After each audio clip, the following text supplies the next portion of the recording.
Hi, and thanks for logging on to the Daily DVAR Halacha. And here's a brand new halacha for you, and it's for Thursday, the 16th day of July. Here we go. If a person is weak and or ill, those types of people, when they see the fast of Tisha B'Av approaching, should speak to their rabbi. It's not possible for me to say that they should or shouldn't fast, but if they're weak or ill, they should speak to their rabbi, and he will help them decide what it is they should do in regards to the fast. If you're just having a headache, or you know you're going to have a headache, or that kind of similar smaller problem, then the halacha is that you're supposed to try to fast. If fasting for a nursing mother is known because of the condition of the baby, that we know that it's going to harm the baby, then you better speak to a rabbi in advance. There's probably going to be leniency there, but I'm not going to decide that one for you either. But that's the type of situation that you should foresee in advance. Speak to the rabbi in advance saying the baby's not gaining weight properly, or blah, blah, blah. The doctor said blah, blah, blah. What should I do as far as nursing coming up on this Tisha B'Av? Please speak to the rabbi before.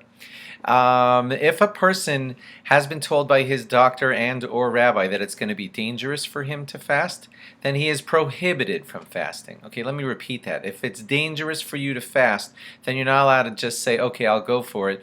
Then you're not allowed to fast if it's dangerous for you to fast. But have your doctor and rabbi help you decide that for you. 7 days after childbirth is considered a time that you're not supposed to be fasting. 7 days within childbirth, you're not supposed to be fasting, and many poskim extend this to 30 days after childbirth. So if that applies to you, please speak to your rabbi. If you're under bar or bat mitzvah, you're not required to fast, but you could. Okay, and that too you should maybe discuss with your rabbi, your family, decide in advance for a 10-year-old, 11-year-old, 12-year-old, those kinds of situations. You don't have to fast, but you could if you want to. If a person has decided for whatever halachic reason that they need to eat on Tisha B'Av, but that doesn't mean that they should indulge. So in other words, eat the basics, eat what you need, take care of yourself, but don't go having potato chips and candy, stuff that's really like, what are you eating that for? It's not helping you stay alive, it's just fun. So we don't indulge in fun foods on the day of Tisha B'Av if it is that we have to eat.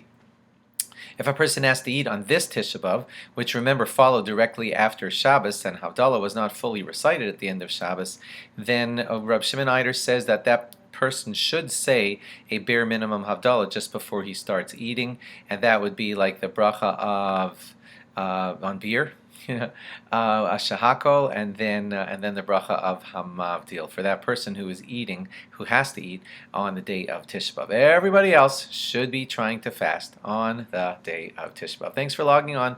Log on again tomorrow for more. Bye bye.